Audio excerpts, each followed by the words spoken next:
Let's have a closer look at how McColgan and Andrea Wallace are feeling.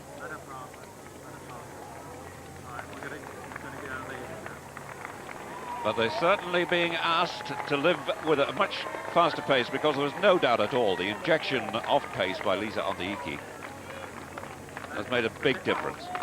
And McColgan is not the sort of athlete who likes to let anyone go like that.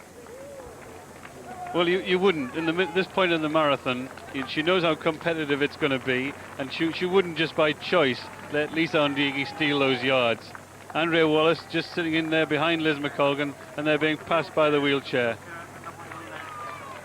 Well, just on the right-hand side there is George van Damme, Belgium, the leading competitor in the men's wheelchair race. He's just gone speeding past Andrea Wallace and Liz McColgan, and an enormous gap has developed between himself and the chasing group. Well, it's no wonder a gap has developed here, because Lisa Ondieki ran the last mile in 5:33. Well, you could see the mile before when Liz McColgan led on the 7th mile, 5 minutes and 50 seconds. Lisa Ondieki gestured across Andrea Wallace and said, "This isn't fast enough, I'm not wasting my time," and off she went, 5:33, injected some pace, stole a few yards, and now begins to think seriously about trying to extend this lead and try and make this early bid to win the marathon. But just looking behind, I just began to feel that Liz McColgan began to look a little smoother. She's got the early miles out of her way, she's got the nervousness out of her way, she's now down to being the true distance runner she is. Lisa Ondieki looks good, looks in control, and Liz McColgan in second place begins the chase. Back with the women's race, and Andrea Wallace is dropping back a little bit. Ondieki still forcing the pace. McColgan now in clear second place. A smile, 5:15 is getting faster. Between 6 and 7, they slowed to a 5:50. That's when Ondieki decided that was enough. Then between 7 and 8, 5:33, and she's just run 5:15 for the 8th to 9th mile. I've got to say that watching her, she looks more comfortable at 5:30 and 5:15 pace than she did when she was following McColgan when they were running 5:50. But now that she's thrown down the gauntlet and we're looking just down the road, you can see Liz McColgan is intent on trying to close that gap now. This is the real part of the race. This really is a race, because you wouldn't open a gap like that if you didn't mean business, and equally Liz McColgan wouldn't let her open that gap if she was easily able to cover it. So now it's Liz McColgan got to apply herself gradually, got to work there. She's got her drink, she aimed for a drink, got it and collected it. She's been practicing drinking on the run, which is not an easy thing to do. And I think Andrea Wallace in third place now, settling down, and really needs to be a bit conservative about her approach now. She needs to control the running, run at her pace, not anyone else's. She's run well so far, she's run really aggressively and really positively, and let's see if you can just hang on there in the third place. Okay, back we go. Well, Liz McColgan's not known as a conservative athlete. She always appears to want to attack. But I wonder whether her judgment is right here, because 5:15 is some mile to put in at that stage. And McColgan may well feel, OK, you force it like that, I'll run more even pace.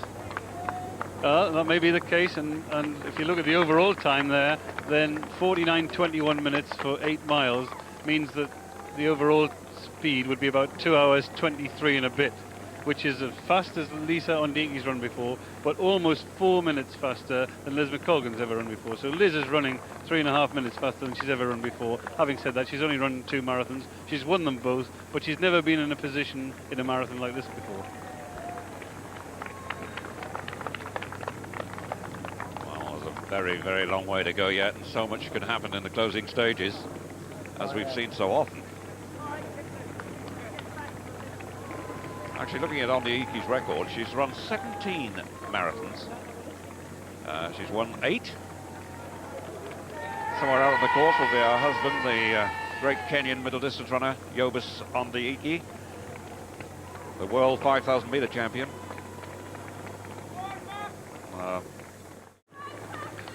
Lisa Ondieki there, and I wonder what the gap is like. If we can look back down the road, possibly, and see if McColgan's holding the distance. Ladies position, first to second position. McColgan's not too far away. We're told it's about 10 seconds. It certainly doesn't look that far.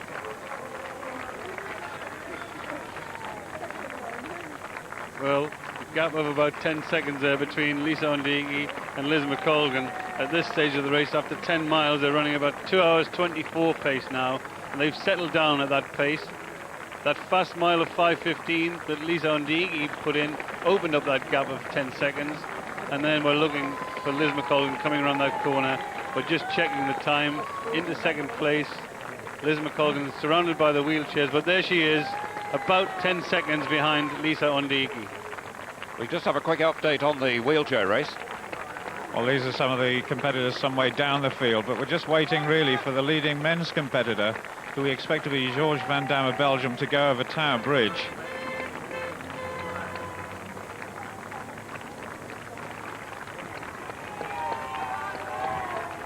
I say Liz McColgan looks quite comfortable there, and probably quite determined to run her own race.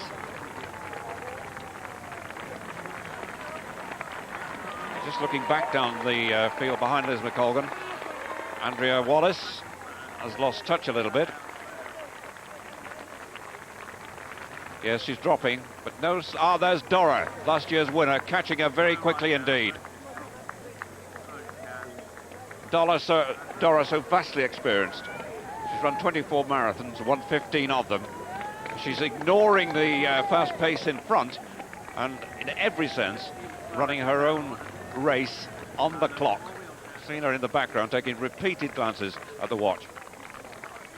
And she's working her way through well, Catherine Dora. Andrea Wallace now in a difficult position, having been dropped off the leading group. She's run well so far. She's run fast, a lot faster than she's ever run before to this point of the race. And she's really now going to concentrate on, remember all the training she's done, how hard she's worked for this. This is the one she's aimed for, and it's now a case of constant application. Remind yourself of what you've done to get there, and remember that you're going to have to do it again for this time next year, and don't give up on it. It's easy to give up on a marathon. Many people do if things don't come to expectations. And the fact she went with the leading group, she knew that she wasn't going to stay with them all the way, and there we are. 10 miles in 48 minutes 41 seconds, and the slowest mile of the race there between 9 and 10, just over 5 minutes, 5:2. Still O'Reilly, the pacemaker, leading. Bettiol of Italy in second place. Number 8 in third place is Beak of Korea. As we go back through the field, and Sala there, Garcia of Mexico. Number 32, who went through there, is Ruiz, is rather Bjorkli of Norway. Eamon Martin staying with this well in his first marathon. But the test for him will come around the 20-mile marker. Actually, Eamon should be feeling good here at this pace. He'll be comfortable. He'll have run a lot faster in training. He'll have run a lot faster in races. Certainly has at the shorter distances. And I'm pleased he's off the front. I'm pleased he's just settling in the middle of the group. But already we can say there's a big shock happening in this race, in the men's race for Great Britain. Paul Evans is completely out of it. We've looked down the field. We can't see him at all. He's already one of our selections for the World Championships in Stuttgart later this year. He was our leading marathon runner in the Olympics, in the this event last year, and he was our leading 10,000 meter runner in the Olympic Games last year, and he's gone completely with all the preparation that he's done, supposedly one of the favourites, and just out of contention in this race. Let's see, Paul Evans, we hope maybe just hidden in there somewhere. He's wearing number 15, but it doesn't look as if he's there. O'Reilly, Bettiol, Martin, Garcia, the Mexican, Steve Brace.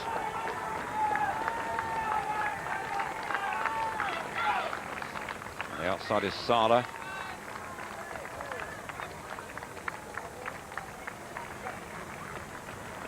These women in the elite group started some 25 minutes before the men.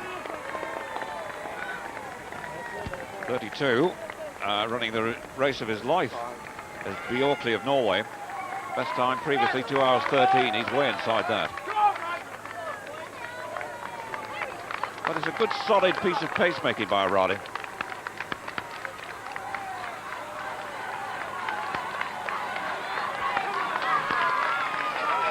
Garcia's never been far away from the lead. Wearing number 4.